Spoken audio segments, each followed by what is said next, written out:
Blood warlock एपोकॅलिप्समधील सुक्युबस partner C7 मार्ग साफ करणे। वाई झेमिनने काही मीटर पुढे झोम्बींच्या गटाची हालचाल पाहिली, तेव्हा त्यांच्या लक्षात आले की त्यांच्यापैकी काही त्यांना तोडण्याच्या प्रयत्नात दारावर टकटक करत आहेत। तथापि, हे दरवाजे पूर्णपणे धातूचे होते, त्यामुळे या झोम्बींनी कितीही प्रयत्न केले तरी ते तोडणे पूर्णपणे अशक्य होते। धातूच्या दरवाजातून वाजणाऱ्या आवाजाने इतर झोम्बींना आकर्षित केले होते, ज्यामुळे काही 50हून अधिक लोकांचा गट लवकरच 80 पर्यंत पोहोचला। यामुळे आजूबाजूच्या भयंकर वातावरणामुळे वाई झेमिनने वाचवलेल्या विद्यार्थी आणि शिक्षकांच्या विस्कळीत भावना आणखीनच बिकट झाल्या। असे असू शकते की तेथे लोक आहेत, असा विचार वाई झेमिनच्या मनात चमकून गेला आणि त्यांनी जितका विचार केला तितका तो विचार दृढ होत गेला। आणखी एक दिवस टिकून राहण्यासाठी वाई झेमिन आपली तलवार अनपेक्षितपणे शत्रूंचा शिरच्छेद करत होतीच। प्राण्यांच्या वागण्याकडेही तो शक्य तितके लक्ष देत होता। झोम्बी हे तात्पुरते सर्वात मोठे प्रमाण असल्याने ते शत्रूचे प्रकार होते ज्याबद्दल त्याला सर्वात जास्त माहिती होती। त्याने आतापर्यंत झोम्बींचे जे निरीक्षण केले होते त्यावरून हे संथपण प्राणघातक प्राणी कोणत्याही प्रकारच्या जीवसृष्टीची उपस्थिती जाणवू शकतात, तसेच सुमारे 20 मीटर किंवा त्याहून अधिक अंतरावरून रक्ताचा वास जाणवू शकतात, आणि जरी ते तसे नसले तरी ही मर्यादा ते नक्कीच पुरेसे अचूक होते। तेथे नक्कीच लोक आहेत, वाई झेमिन यांनी शेवटी सांगता केली। जर त्या कारणास्तव नाही तर झोम्बी इतरत्र कुठेही न जाण्याचा इतका हेतू का असेल याचा विचार तो करू शकत नव्हता। त्याने मागे वळून पाहिले आणि त्याने वाचवलेले लोक त्याच्याकडे पाहताना पाहिले, ज्यामुळे त्याला डोकेदुखी झाली। जर हे लोक इथे नसते तर वाई झेमिनने ग्रेट फास्ट मॅन्टिसचा पराभव करून मिळवलेला खजिना आधीच काढून घेतला असता। त्या खजिन्यामध्ये कदाचित असे काहीतरी असेल जे त्याला कठीण परिस्थितीतून बाहेर पडण्यास मदत करू शकेल। तथापि, त्याने लोकांवर इतका विश्वास ठेवला नाही की त्यांनी असा खजिना त्यांच्यासमोर आणला। हे तंतोतंत होते कारण त्याला त्याची शक्ती पूर्णपणे प्रकट करायची नव्हती, कारण त्याने शक्य तितक्या लवकर थांबण्यापूर्वी मॅन्टिसला पराभूत करण्यासाठी क्षणभर त्याच्या रक्त हाताळणीचा वापर केला।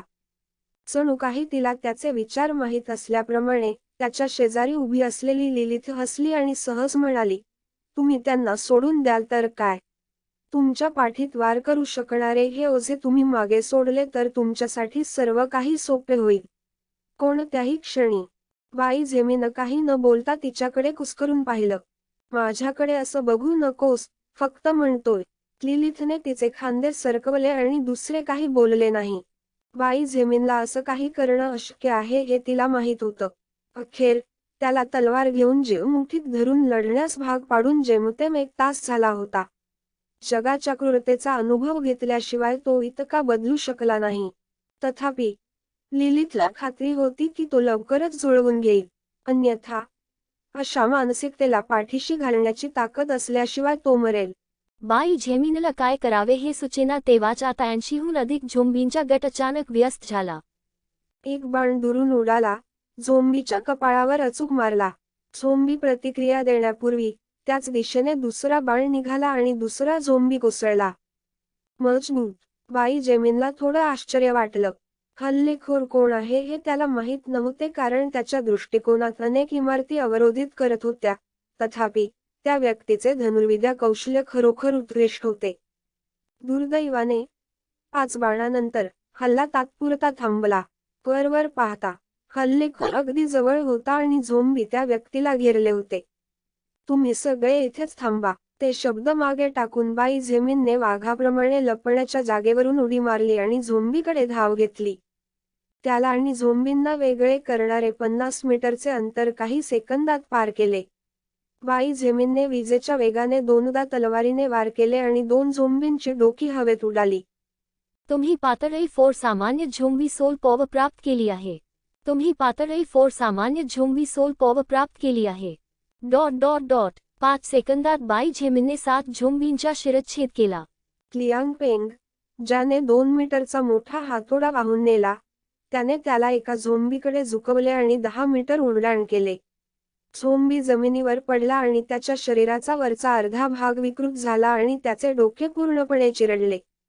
तथापि, लवकरच त्याच्यापेक्षा कित्येक वर्षांनी लहान असलेल्या एका माणसाला मुंग्यांसारखे झोंबी मारताना त्याच्या लक्षात आले आणि त्याचे डोळे विस्फारले. FCK D it. त्या वेड्या वेगात काय चूक आहे? लियांग पेंग यांनी शाप दिला. बाई झेमिनची सध्याची चपळता आधीच 54 गुणांवर पोहोचली होती. याचा अर्थ असा होतो की सर्वनाश होण्यापूर्वी तो सरासरी व्यक्तीपेक्षा 5 पट अधिक वेगवान होता. त्याची हालचाल अत्यंत वेगवान होती, त्यामुळे जेव्हा बाई झेमिनने 5 किंवा 6 झोंबी मारले होते, तेव्हा लियांग पेंगने फक्त त्याच्या जवळच्या एका झोंबीला मारले होते. दुसरीकडे बाई झेमिनने देखील लियांग पेंगला त्याच्या प्रचंड हातोड्याने पाहिले आणि आश्चर्यचकित झाले. तो विद्यापीठाचा सुरक्षा रक्षक नव्हता का? तो हातोडा वाहून नेण्याइतका तो कुठल्या टप्प्यावर आला होता? तथापि त्याच्या मनात आश्चर्य वाटू लागले असतानाच युद्धभूमीवर आणखी एक बदल झाला. बर्फ बुलेट्स. एक थंड पण आनंददायी आवाज घुमला. त्यानंतर लगेचच बर्फाचे 10 छोटे गोळे हवेत तरंगले आणि 10 वेगवेगळ्या झोंबींच्या दिशेने गोळी झाडले, अचूकतेने त्यांच्या डोक्यात मारले आणि त्यांचा जीव घेतला. अरे, त्या बाईचं मनावरचं नियंत्रण तुझ्यापेक्षा जास्त आहे. जणू ते पुरेसं नाही. तिची सध्याची जादूची ताकद तुमच्या सोल रेकॉर्ड्सच्या या खालच्या जगात पोहोचली तेव्हा होती त्यापेक्षा थोडी कमी आहे. किती विचित्र. लिलीथचा आश्चर्याचा आणि काहीसा गोंधळलेला आवाज बाई झेमिनच्या शेजारी आला. ज्यावेळेस त्याने इतर लोकांना वाचवले होते आणि या लोकांनी लिलीथकडे पाहिले देखील नाही, तेव्हापासून बाई झेमिन मुख निष्कर्षापर्यंत पोहोचली होती की ती इतरांना अदृश्य आहे आणि फक्त तो तिला पाहू शकतो. त्यामुळे तिला अनौपचारिकपणे इकडे तिकडे फिरताना पाहून त्याला फारसे आश्चर्य वाटले नाही. बाई झेमिनने रिंगणात सामील झालेल्या महिलेकडे पाहिले आणि त्याचे डोळे उजळू शकले नाहीत. किती सुंदर स्त्री. तिचे रुपेरी केस आणि निळे डोळे तिला बर्फाच्या कमळासारखे दिसले होते, पण त्याच वेळी ती बर्फाच्या परीसारखी होती. तथापि जरी तो तिच्या सौंदर्याचे कौतुक करत होता, इतकेच.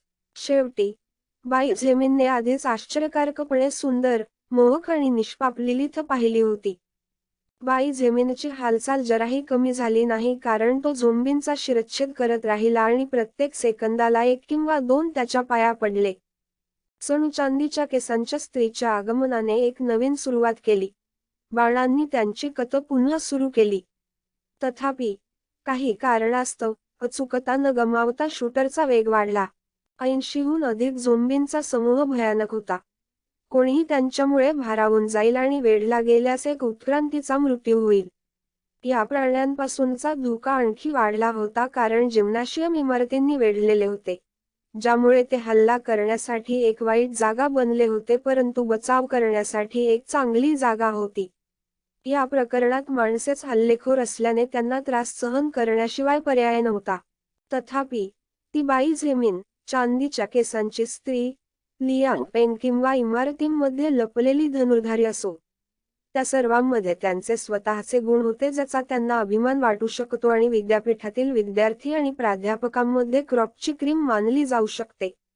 अशा प्रकारे 2 मिनिटांनंतर सर्व झोंबी, ज्यात सर्वात विभक्त झाले होते, गट नष्ट करण्यात आले होते.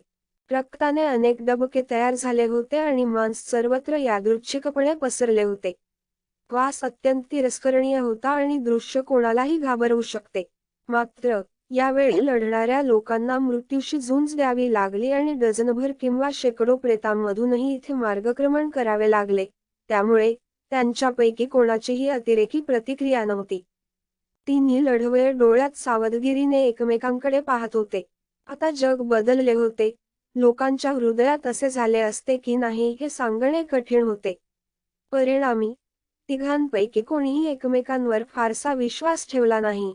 बर्फावर नियंत्रण ठेवण्याची क्षमता असलेली चांदीच्या केसांची स्त्री त्यांच्याकडे थंडपणे पाहत होती. तिच्या नजरेत अगदी तिरस्काराचा इशारा होता जो लक्षात घेणे कठीण होते. वातावरण काहीसे विचित्र